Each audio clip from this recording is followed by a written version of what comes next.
सोचिए, हर एक सांस जो हम लेते हैं उसके साथ हमारे अंदर एक कमाल का, एक अविश्वसनीय सफर शुरू हो जाता है। ये एक ऐसी प्रक्रिया है जो हर पल, हर सेकंड बिना रुके चलती रहती है, पर हम शायद ही कभी इस पर ध्यान देते हैं। तो चलिए आज इसी अद्भुत सफर को करीब से समझते हैं। ये है ऑक्सीजन की यात्रा हमारे शरीर के अंदर। तो चलिए, सबसे पहले सबसे बुनियादी सवाल, आखिर हम सांस लेते ही क्यों हैं? मतलब ये तो बस होता रहता है अपने आप, है ना? पर इसके पीछे एक बहुत बड़ा, बहुत जरूरी कारण छिपा है। देखिए, इसका जवाब एकदम सीधा है। ये एक तरह का सौदा है, एक लेन देन। हम हवा से लेते हैं जिंदा रहने के लिए जरूरी ऑक्सीजन और बदले में बाहर फेंक देते हैं शरीर का कचरा यानी कार्बन डाइऑक्साइड। और इसी लेन देन से हमारे शरीर के हर एक सेल को, हर एक कोशिका को एनर्जी मिलती है, ताकत मिलती है। तो ठीक है, अब जब ये पता चल गया है कि सांस क्यों लेते हैं, तो क्यों ना इस पूरे सफर को करीब से देखा जाए।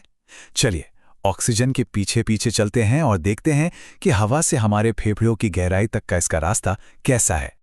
ये देखिए, ये है हमारे रेस्पिरेटरी सिस्टम का पूरा रोड मैप। इसे देखकर लगता है ना जैसे किसी ने बहुत सोच समझकर हवा के लिए एक परफेक्ट हाईवे बनाया हो, और इस हाईवे का हर एक हिस्सा, हर एक मोड़ हवा को उसकी मंजिल तक पहुंचाने में एक खास रोल निभाता है। तो चलिए एक काम करते हैं। मान लेते हैं कि हम एक छोटा सा ऑक्सीजन मॉलिक्यूल हैं। हमारा सफर शुरू होता है नाक से। यह हमारा एंट्री पॉइंट है।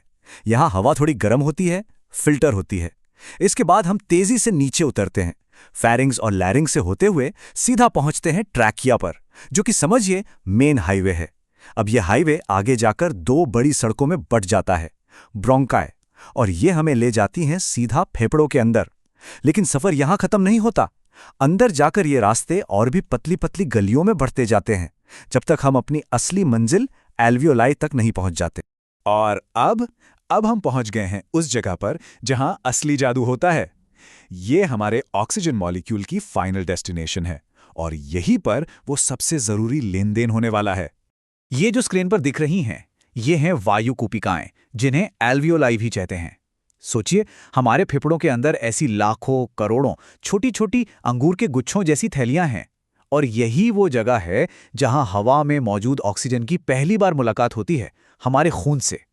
और जानते हैं सबसे कमाल की बात क्या है? ये जो पूरा लेन देन है ना, ये एक अदृश्य ताकत की वजह से अपने आप होता है। हमें इसके लिए कुछ बिल्कुल भी मेहनत नहीं करनी पड़ती, और वो ताकत है प्रेशर, यानी दबाव का अंतर। इस टेबल को देखिए, ये सब कुछ साफ कर देती है।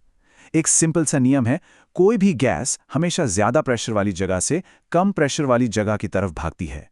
अब देखिए, फेफड़ों में ऑक्सीजन का प्रेशर है 104 और हमारे खून में सिर्फ 40। तो ऑक्सीजन क्या करेगी?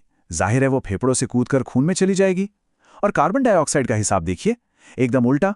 खून में उसका प्रेशर है 45, फेफड़ों में 40। तो वो फटाक से खून से निकलकर फेफड़ों में आ जाती है, ताकि हम उसे बाहर फेंक सकें। कितना शानदार सिस्टम है। अच्छा, तो ऑक्सीजन अब खून में तो आ गई, पर सवाल ये है कि अब आगे क्या? ये शरीर के उस हर कोने तक कैसे पहुंचेगी जहां इसकी सख्त जरूरत है? तो यहीं पर सीन में एंट्री होती है हमारे हीरो की, हीमोग्लोबिन। इसे आप हमारे शरीर की स्पेशल ऑक्सीजन कैब सर्विस समझ लीजिए। ये रेड ब्लड सेल्स में मौजूद एक खास प्रोटीन है जिसका बस एक ही काम है, ऑक्सीजन को पकड़ना और उसे उसकी मंजिल तक पहुंचाना। और ये कोई मामूली कैब सर्विस नहीं है।